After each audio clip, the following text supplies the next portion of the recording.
अगर आपकी उम्र 18 साल से कम है तो इस वीडियो को ना ही देखें। अगर आप लोग देख ही रहे हैं तो अपने रिस्क पर देखें। इस वीडियो को देखने के बाद आपके साथ जो भी घटित होगा उसके जिम्मेवार आप स्वयं होंगे। और हाँ, एक बात याद रखना, अगर आप रात के अंधेरे में इस वीडियो को देख रहे हैं तो लाइट जला लीजिए, और अगर अकेले हो तो किसी को साथ में बुला लीजिए। वीडियो की शुरुआत करते हैं।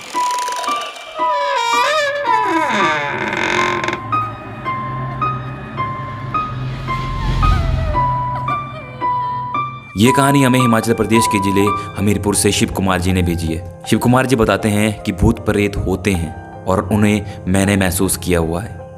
शिव कुमार जी कहते हैं, मेरी उम्र उस समय 16 साल की थी। मेरा रोज़मर्रा का काम बस इतना होता था कि सुबह उठना है, खाना पीना करना है और स्कूल चले जाना है। फिर वापस आके अपना बस्ता रूम में फेंक देना है और उसके बाद खाना पीना करके शाम को पशुओं के साथ जंगल में चले जाना। बस इतना सा काम था। समय बीतता गया। हमें बरसात की छुट्टियां पड़ती हैं। बरसात में 2 महीने की छुट्टियां होती हैं और उस समय आम का सीजन होता है। सारे बरसात में हमारा बस एक ही काम होता था, आम तोड़ना, आम खाना और मस्ती करना। बस जिंदगी में यही चल रहा था। शिव कुमार जी कहते हैं कि मेरे घर में मेरे दादा, मेरे दादी, मेरी माँ और मेरे पिताजी थे। पिताजी दुकान किया करते थे और उनकी दुकान हमारे घर से काफी दूरी पे थी, जहाँ पर जाने के लिए मैं पैदल जाना पड़ता था, क्योंकि उस समय हमारे गांव के लिए रोड नहीं था। जब तक पिताजी शाम को घर आते तब तक मैं सो जाता था, क्योंकि सारा दिन मस्ती करना और फिर थक हार के सो जाना, बस यही चल रहा था। पिताजी ने मुझे कहा कि तू सारा दिन पढ़ता नहीं है, इसलिए पढ़ने के लिए दुकान में आया कर और गर्मा गर्म खाना मुझे टिफिन में पैक करके दुकान में भी लाया कर। वहाँ पे थोड़ी बहुत पढ़ाई भी कर लिया करना और तू ज़्यादा मस्ती भी नहीं करेगा।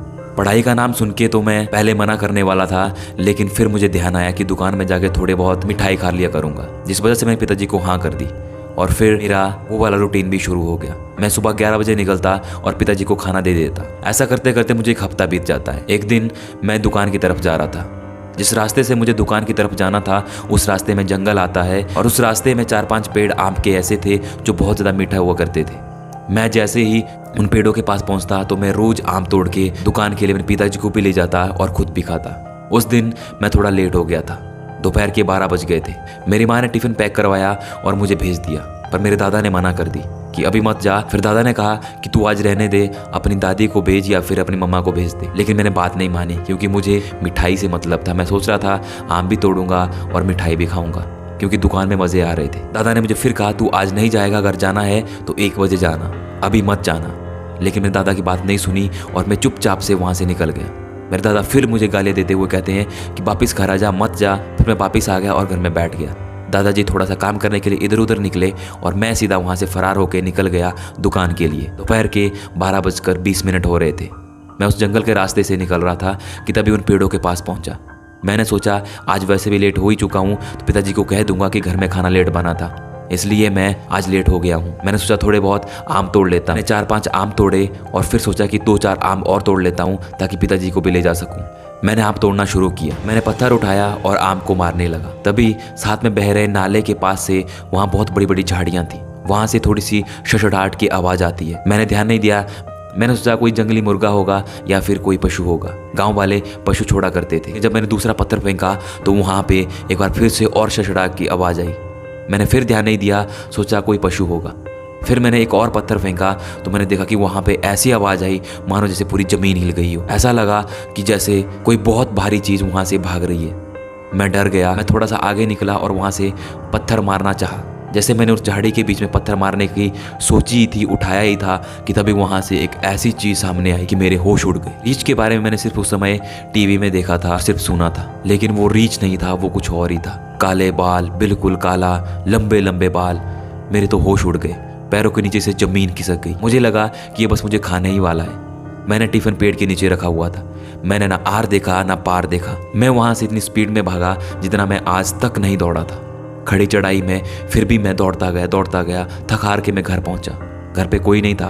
दादा दादी माँ खेतों में चले गए थे। मैं खेतों में नहीं गया, सीधा रूम गया और बेड के ऊपर सो गया। मेरी तबीयत खराब हो गई। दोपहर से शाम हो गई। दादा ने सोचा कि शिव कुमार अपने पापा के साथ आएगा, लेकिन तभी हमारे घर में अंकल आते हैं जो कि उसी रास्ते से होते हुए घर आ रहे थे। उन्होंने वो टिफिन देखा और उस टिफिन को उठाकर वो घर ले आए। उन्होंने उसे दादा को थमाया, कहा कि ये मुझे पेड़ के नीचे मिला और वहाँ पर मुझे कोई और नहीं मिला। उन्होंने पूछा कि शिव कहाँ है। मेरे दादा थोड़े से डर गए। उन्होंने टिफिन पकड़ा तो देखा वो बिल्कुल भरी था, उसमें दोपहर का भोजन वैसा का वैसा ही था। वो झट से मेरे कमरे में आए और उन्होंने मुझे मेरे बेड के ऊपर बेहोश पड़े हुए देखा। मेरे दादाजी को शास्त्रों का ज्ञान था, वो शास्त्रों की विद्या जानते थे। मेरे दादा को कुछ तो महसूस हो गया, इसलिए वो झट से मुझे जगाने लगे। उन्होंने मुझे 4-5 बार जगाया, लेकिन मेरी नींद नहीं खुली। मेरे दादा झट से दूसरे कमरे में गए, उन्होंने वहाँ से गंगा जल लाया, थोड़े से चावल लाए और उनको मिक्स करके मंत्रों का उच्चारण शुरू कर दिया। उसके बाद उन्होंने मेरे मुंह में डाल दिए। गंगाजल को तो मैंने निगल लिया, लेकिन मैं चावल को नहीं निगल पा रहा था। जब वो गंगाजल और चावल मेरे मुंह में गए तो मुझे थोड़ी थोड़ी होश आने लगी। थोड़े समय बाद मुझे होश आ जाती है। मेरे दादा मुझसे पूछते हैं कि तुझे क्या हुआ। फिर मैंने उनको पूरी आप बीती घटना सुनाई। मेरे दादा ने मुझे बहुत डांटा, गालियाँ दी। मैंने कहा था कि 12 बजे मत जाना, 1 बजे चले जाना, अभी मत जा, लेकिन मैं नहीं माना और शायद वही मेरी सबसे बड़ी गलती थी। 4-5 दिन लगे मुझे ठीक होने में। मैंने मेरे दादा से पूछा कि दादा वो क्या चीज़ थी। मेरे दादा ने पहले तो बताने से मना किया कि तो छोटा है, जब बड़ा हो जाएगा तो बता दूंगा, लेकिन मैंने जिद की और मैंने उनसे पूछा तो फिर दादा ने कहा कि वो मशान था। अब आप सोच रहे होंगे कि मशान होता क्या है, तो मैं आप लोगों को बता दूं, शमशान घाट में आप उनको चाहे देवता कहो या प्रेत कहो, हमारे हिमाचल में उसको मशान कहा जाता है। और वो मशान शिव कुमार जी को दिखे थे। शिव कुमार जी बताते हैं कि मेरे दादा बहुत बार मशान से लड़ाई किए हुए हैं। वो कई बार शमशान घाट में जाके भी उनके साथ लड़ाई किए हुए हैं, क्योंकि उनके दादा को शास्त्रों का ज्ञान था, इसलिए वो कई बार उनके साथ रात के समय लड़ाई करके रखे हैं, लेकिन उनको आज तक कोई खरोच नहीं आई। आपके आसपास भी एक ऐसी कहानी हो सकती है, क्योंकि मैंने भी ऐसी बहुत सारी कहानियां सुनी है और मैंने भी ऐसा बहुत सारा कुछ सुना है। गाँव का वो आदमी मशान या शमशान घाट के देवता के साथ लड़ा हुआ है। अगर आप लोगों के यहाँ भी किसी ने ऐसा महसूस किया है या आपने भी ऐसी कुछ स्टोरी सुनी है, तो आप मुझे ईमेल के थ्रू या फिर इंस्टाग्राम में मैसेज करके मुझे वो पूरी कहानी बता सकते हो। मैंने ईमेल डिस्क्रिप्शन में दे दी है और इंस्टाग्राम का लिंक भी मैंने डिस्क्रिप्शन में दे दिया है। मर्जी आपकी है, ईमेल या फिर इंस्टाग्राम पे मैसेज। आपके साथ भी ऐसी कोई घटना हुई है जो आप मेरे माध्यम से या मेरे इस चैनल के माध्यम से लोगों तक पहुँचाना चाहते हैं, तो आप मुझे मैसेज कर सकते हैं, आप मुझे ईमेल भी कर सकते हैं। अगर आपकी कहानी भी बहुत भयंकर है और बहुत डरावनी है तो मुझे मेल कीजिए, मुझे इंस्टाग्राम पे मैसेज कीजिए। मैं अपने थ्रू और इस चैनल के माध्यम के थ्रू लोगों तक वो कहानी पहुंचाऊंगा। आशा करता हूं आप लोगों को आज की ये भयानक कहानी पसंद आई होगी। अगर पसंद आई तो एक शेयर कर दीजिएगा। आज की इस वीडियो को यहीं समाप्त करते हैं। मिलते हैं नेक्स्ट वीडियो में, तब तक के लिए जय श्री राम।